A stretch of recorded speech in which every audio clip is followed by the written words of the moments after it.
Hello and welcome to Uncovered, the podcast with your host, Jason Irving. Join me in a journey to understand what's truly happening in your world and the world around you. This is not about how you're living life on the surface. It's about what's truly driving you from under the covers. I'm going to take you on a journey to deeply uncover the reason why you are here, the ultimate purpose in your problems and the way that they have shaped your life up until now. See, I believe you have a purpose, and your problems are the highway towards ultimate realization of that journey towards freedom and the reconnection of your true self. I've been told I have a different spin on most things, and I'll be giving you my understanding of life, love, and what we're all here for, purpose. To get the best out of this podcast, drop what you already know so you can discover what's beyond you. So join me, let's play this game of life and bring on liberation, transformation, and change. Let's do this. Hey guys, I'm with Linda. How are you, Linda? I'm well. How are you? You're nervous. You're not well. I am nervous. Yeah. It's quite funny. I just did a podcast with someone today and I said, how you go? He's good, thanks. And I'm like, no, you're not. You're really nervous, and that's okay because, look, you're not the sort of person who likes to be in the limelight, are you? Not at all. You like to be in the background. I'm the behind-the-scenes person. And we're not doing that today. No, you're right at the front. We've got a camera in front, so this is all recorded for history purposes. So then I can have a go at you at some point. Now, I'm more nervous. You and I are friends. You're not just a client in the academy. I've known you since university days. You're actually the only person that's gotten through the keeper from school, from my world, because everyone's dropped away except for you. 30 years this year. Yeah, it's been a while, and I want to have a bit of a chat to you about your history because you've got a really, really interesting history, and you've had massive breakthroughs in your personal life over the last 6 months, and I think that this conversation is going to give a lot of people hope who have had disaster zones. And like when I look at your life, it's been a disaster zone. And when I first met you, I said to you, now, Linda, I sort of know stuff about people. And you're like, you're a bit of a hard ass back then, not like you are now. You were like, well, I'm a tough chick. What do you know about me? Yeah, so then I started drilling out, and what was it like hearing someone psychically nail you to a cross? That's what it was like.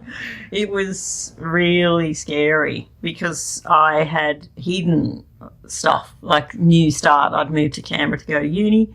And it wasn't long after the first suicide in my family, and I wasn't telling anyone that. And you didn't name it, but you could see totally my pain that I'd experienced in my life, and just nailed me to a wall with that. And I was just like this closed, angry thing who was trying to hide as much of my real self as possible. And it freaked me out. I don't think I spoke to you for a couple of weeks. Although I did say, I think you might be onto something there. And then I ran away. Yeah. So I thought, here we go again. I've lost a friend. I just opened it for the first time, my awareness. I never told anyone that I could do things from childhood that other people couldn't do. I was able to see so much in people. And I sat there and I thought, I might just open it with Linda and see what happens. And it didn't go down very well. So I closed it all up again. So thanks, Linda, for doing that. Responsible. Yeah, you are responsible. And we're going to talk about that, actually, the level of responsibility that you've taken, because I'd love to know, for these guys to know about your history, what's happened, what was your childhood like, and what did you experience? Okay. It was a fairly tough upbringing. My father was an alcoholic, and very much ruled the roost with fear and anger, and so it was fairly on the touch of violence, but it was more the fear of what could happen and the trepidation around that, which was pretty tough. Mum left him when I was 7, and then we moved on, whatever. So I've actually had throughout my life 4 immediate family members die. He was the first. He drank himself to death when I was 15. And then my stepfather committed suicide. And then second stepfather, he had cancer. And then my brother also suicided. So not really the ideal life that you would want in normal everyday. Yeah, so I'm a little bit scared. I've known you for a little while. I'm worried about that I'm going to commit suicide just because I'm Luckily, you're married, so Yeah. you're not part of my actual family, immediate family. I also don't drink and that sort of thing, so I guess I might be okay. Yeah. So you've had, with all these situations, your dad was an angry man, you've told me, and, there was a lot of fear in home, yeah? Yeah, absolutely. And absolutely. So what was the mechanisms that you started to learn to do to deal with that upbringing and the experiences that you had? I just ran, I've got to get it right, from a really, really young age, like less than 7, and whatever that meant at the time, I just didn't want to draw attention to myself. I didn't want to do the wrong thing. The fear of punishment was actually almost worse than the punishment itself at times, because, just waking up every day with that sort of feeling of fear and anxiety in my belly at such a young age wasn't pleasant. So I just learnt to just do my absolute best all of the time and not ever relax. Yeah, okay. So you became, I guess, what you could call a control freak. 100% control freak, and really rigid as well. Yeah. Like not much flexibility in what I thought were the rules. And that's led right the way through my adult life as well as control freak, and that's where it comes from. So I've known you a long time, and you're really, really funny, right? Always cracking a joke and making fun of something. And underneath, because I'm me, I could see that you were never happy. And where are you now? Like, we're going to take a snapshot from, like, how are you feeling about yourself now? We'll just take it short. Like, where are you right now? How are you feeling about yourself at the moment compared to what you were? Because old you was a disaster zone, a volcano. And now where are you right now? Because everyone's telling you, everyone's noticing. And not one person is saying anything other than, what drugs have you taken to make you turn around this way? I am the happiest I've ever been in my life, and I feel like I belong. Like, I've just moved down to Canberra not long ago, and I really feel like I belong. It's hard to describe, really what that means, but I just feel more me than I've ever felt before. I used to run anger, it was my best friend really, and that's what helped me get through the hardships that I've dealt with, but it's just not there anymore. It doesn't need to be a daily thing that's in my life any longer. So it's happiness is what I am exuding right now and feeling. Yeah. So look, it's really interesting coming from a place where, guys, you're listening. We're talking about 4 suicides. Now, I've worked with people who have had 4 deaths. 4 deaths. Sorry, 2 suicides. Sorry, love. I know you're very accurate and I'm very not detailed. So we've got these experiences, and usually, one death or suicide is enough to crumple someone's life for the rest of it. And you started doing some personal development in 2007, and you were going to see someone, and then I sort of encouraged you to come and see me when I was a healer. What was that like? Yeah, I consider the personal development was from when I started seeing you. I had started seeing a psychotherapist a couple of years before that, and you were a healer back then, and after the session I just said to you, 1 hour with you was the equivalent of a year of psychotherapy. It was just unbelievable. I couldn't really explain what you were doing back then, and I probably still can't, but it was the start of a life-changing thing for me. And look, at that time you were still running that control freak and that part of you, very angry. And still angry. You knew there was something else. And fast forward to last year. COVID year, right? And it's still COVID this year. It's COVID-20. We haven't called it COVID-20 because it was COVID-19. It's got to have a new name because we haven't got the new name yet. But COVID-19 came, and You made a decision before you joined the Academy. I was doing a breakthrough course back then, and tell me what that decision was that you made. I chatted to you about your normal you, and what you can't tell me from your words what went through your world. Yeah, so you just started offering this breakthrough program, and I'd seen the incredible changes that other people that I knew through your other courses, shorter courses, were making, visibly just changing overnight, it seemed like. So I wanted in.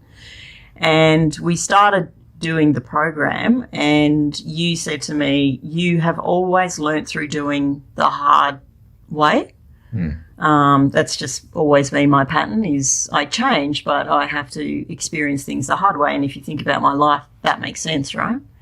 So you said to me, well, Linda, you can do things the way you always have, which is battle against yourself and do things the hard way, or you can hand it over to me and do exactly the steps that I suggest. Because have you seen huge success doing it your way? And I said, no.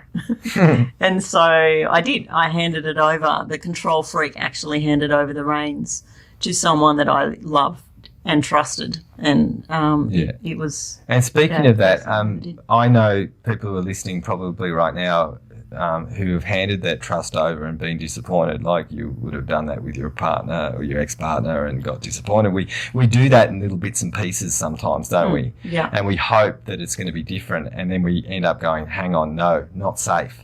Yeah. So that's a massive thing to be able to do, because our history states that we're only safe if we control our own reality. Right, so to be able to do that's probably one of the most courageous moves that someone can take, is by handing over the reins for such a consistent period of time and thinking, shit, it's like handing over your life choices to someone. Yeah, and for an overthinker that I can do, I actually didn't want to overthink this. I just thought, he's right. He gave me logic with that, and the choices I'd been making up until then hadn't quite worked out, or not worked out at all, or sometimes worked out but then, would revert back, whatever. So I just thought, I'm just going to hand them over, and I actually didn't put too much thought into trying to talk myself out of it.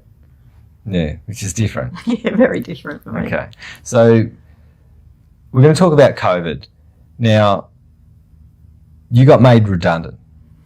Yeah, well, before that, I was in the arts industry, and we were affected very early on. So I was stood down, at the beginning of the year pretty much. And just in that first week, none of us knew what was going to happen. We didn't know if our jobs were safe or what. And I was living in Sydney with a big mortgage. So I could have really been in a real mess, like a lot of other people have been through COVID. So I suggested to do some things that normal you wouldn't have done. Yeah, you did. What did I suggest you to do? My normal me would sit and wait, and that is comfort for me, because you just don't know what's going to be around the corner. So in that example, that's the prime example for me, not knowing about my job safety or anything, to just sit and wait it out. And you told me not to do that. You said, now is the time to bust out of that pattern of sitting and waiting. You need to be like a frog and jump and move and, move around and just make different choices. And I didn't just say yes straight away. I wanted to, think about it and whatever, but it was probably only a week.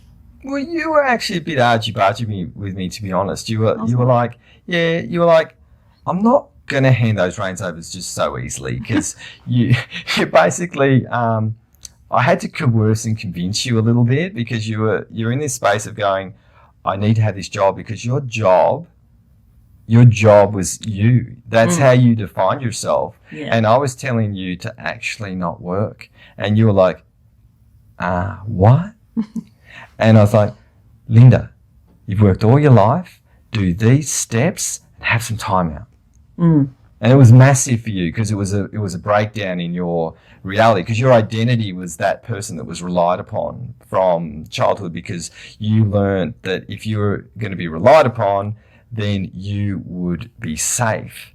So I was taking your absolute safety away from your identity of the person who is always going to get that job done and do the right thing and be accoladed and revered for that. You got made redundant, and I was asking you to be unemployed. Oh, yeah, yeah. Remember that? And True. so it was a big, scary thing. So let's talk about what happened. So you got made redundant and you sold your home. Before that, it was actually the home. So I had a flat in Sydney, and you just suggested to me, well, why would you want to keep it? You know, safe me would have been like, well, if I want to move out of Sydney, I may as well rent out my place and see what happens.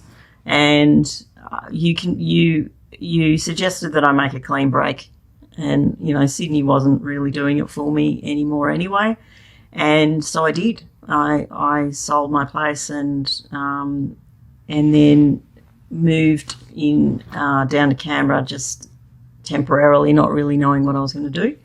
And then eventually I lost my job. But by doing the move that I'd done, instead of sitting and waiting and sitting in Sydney in my flat waiting for my job to end, and then going, how am I going to pay my mortgage, and I need a new job and whatever, I had the freedom to not actually work, even though my identity was saying, no, I need to work, because, you know, that's really a strong part of me, is to work hard.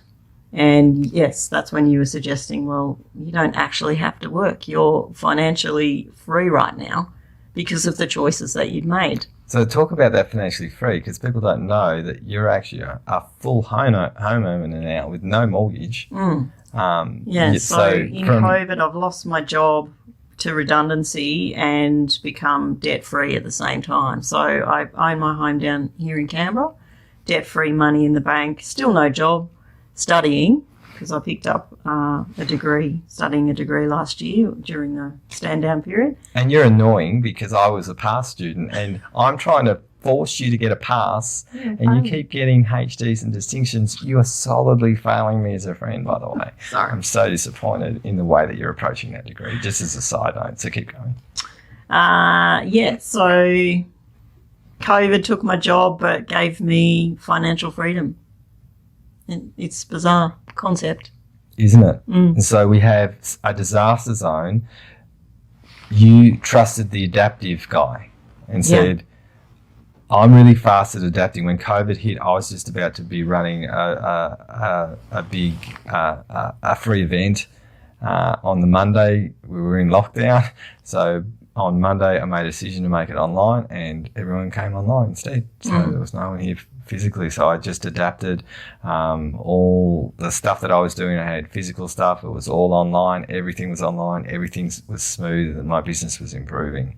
So when you trust an adapter who has your back, they give you choices. And and 50 people lost their jobs at my workplace, and you know, I observed how the whole process was going, and it was tough. You know, I'd been there for 6.5 years, and I really had my big part of myself was in that business, and there were people there that lost their jobs that had been there for way longer than me, and to actually see the pain that they had been going through doing probably what old me would have done, which is just to sit and wait and see what happens. It was a really good reflection of what actually can happen if you choose to do something different and open your ears to others' opinions and advice that are actually expert in something that you aren't. So I'm not an expert at making quick changes and making decisions for myself. By the way, I'm not a real estate agent, so I'm not an expert at that stuff. I'm just an expert at transformation and change. And that's true. And I think your old history came up there. Someone actually took their life, didn't they? They did. And so, and I know that was really jarring for you, because it brought those triggers back of your childhood, and you adapted while someone couldn't adapt and they took their life. Yeah. Because it was all too much, and this is what's happened with COVID. There's such high increase of suicide right now and you've made different choices. And, you know, we're going to backtrack a little bit, or I just want to have a little bit of a discussion about, you know, your belief systems and what's happened that we had to crack. You were an identical twin. Mm-hmm. Highly, if you're not were, you're she's alive. She's alive. Yeah, she's alive. And in your own opinion, this is not from her. It was nothing that she ever did. You always thought you were second best, and you had to share something, and you never thought you were. And so that infiltrated in your psyche around getting jobs. You were looking for jobs, and you just weren't getting them. You were like, you'd get the next interview. So I would get, and I would come second. Yeah, every time. Yeah. And so it was infiltrated, this psychological belief that your sister Lee was always first, better than you, had the partner that's loving and caring, he's a lovely guy, and, you know, you end up divorced. So again, it looks like second best again. Yeah. Right? It plays itself out again. Yeah. Right. And then, you know, something happens. We change that. And then, can you tell me what's happened just recently with work? Like, you started getting hunted. Like, people were chasing you. There were sharks, and you happen to be a fish. And everyone's like, "Can we give you a job? Yeah. Is there something that we can give you right now?" What happened there? Like, for you in your psyche, because it never happened before. No, after coming second quite a few times and had a chat with you, and you put it in my head that I didn't even need to work right now. And so I decided to take your advice again and just focused on my studies. And within 6 weeks, I was getting people on LinkedIn were contacting me, recruiters that were contacting me, saying, "Oh, we want to put you forward for this job and that job and the other." And it was just bizarre. It was bizarre to actually be chased instead of having to do the diligent thing of applying and whatever. So it was kind of unique for me. A little bit unique. And there's also another thing that sort of happened. You are sort of getting chased by men.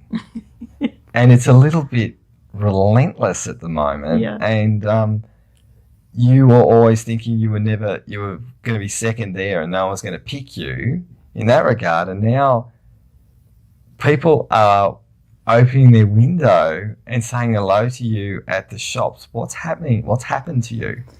I don't know. I've felt quite invisible for many years now, and on that front, and have wanted a partner for, a few years now.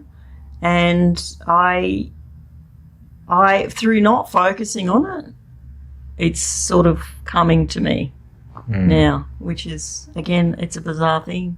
So I'm really running this magnetism in my work world and relationship world that hasn't happened before.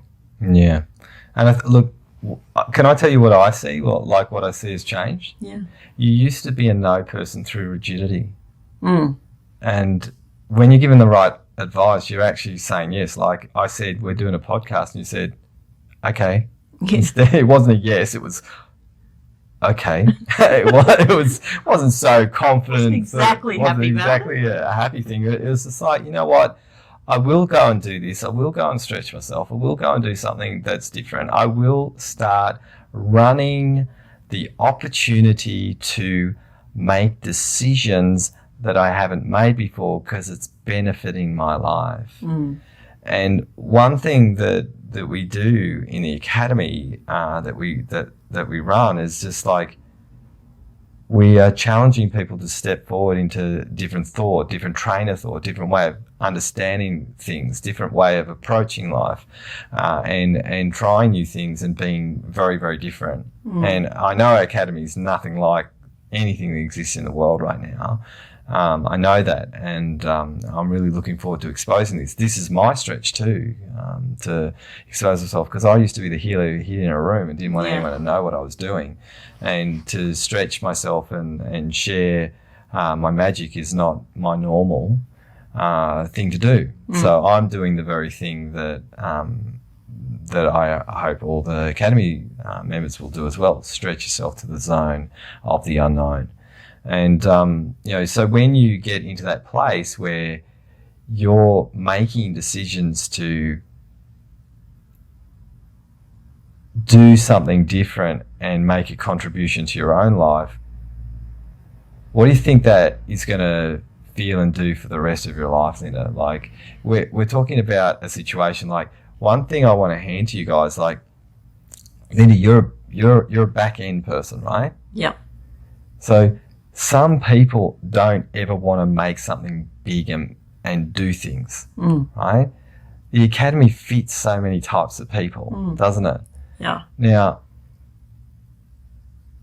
if you didn't join and you didn't make those changes, where would you be right now? Well, being the back end person from a work perspective doesn't necessarily mean you're a leader. In fact, I never thought of myself as one, and certainly didn't consider chasing that in the work world. But the Academy has made me realise things about myself, in that have always been a natural born leader. I'm just safer doing it from the back.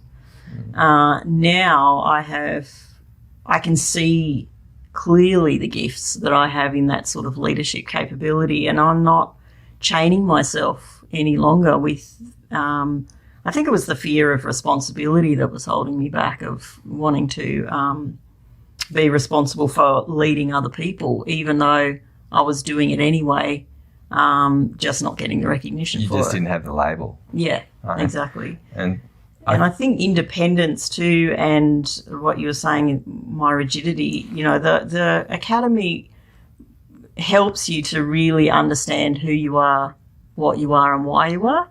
And once you start to understand that, I've turned it into a bit of a habit now to change. Like, you can just make an observation because we're friends. You might say something to me when we're out and about how independent I am, was the latest one. And, that's not attractive when you're single and wanting to attract a partner. If you're too independent, then we just don't think assume that she's we're wanted. Yes. In that regard, from the other side of the fence as a male, it's just like, oh, that person's fine. They're okay doing whatever they want. They don't want me. Yeah. And we need a sense of dependence, not in a needy way, don't we? Relationship stuff. And I think that's the change, isn't it? Yep. Yeah, dropping the independent streak that I'm still an independent person, but you can have these characteristics, or you can wear them like a badge of honour and therefore not let anyone in, and that's what I've done all my life. So it's just about putting those aside and expanding yourself to being something else.